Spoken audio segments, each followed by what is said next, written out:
இப்பொழுது மக்களை பார்த்து நீங்கள் ஆவேசமாக பேசவும் அதை எழுதியிருக்காங்க. இப்பொழுது வலது பக்கம் திரும்பி பேச்சுல மேடையில வலது பக்கம் திரும்பி இந்த இடத்துல நீங்க பேசவும் அப்படின்னு எழுதிருக்கு, ரவுண்டு போட்டு வச்சிருக்கு.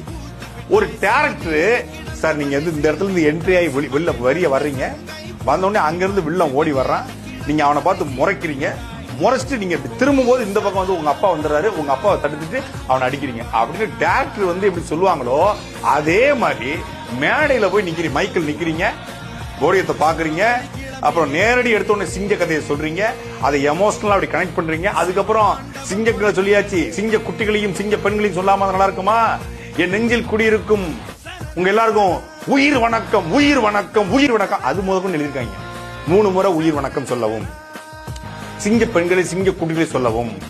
ஒரு 33 நிமிட உரைய ஒருத்தன் எழுதி வச்சு படிக்கிறான்னா இவன் எப்படி மக்களுக்கான தலைவனாக இருக்க முடியும்? அதான் நம்ம இருக்க கேள்வி.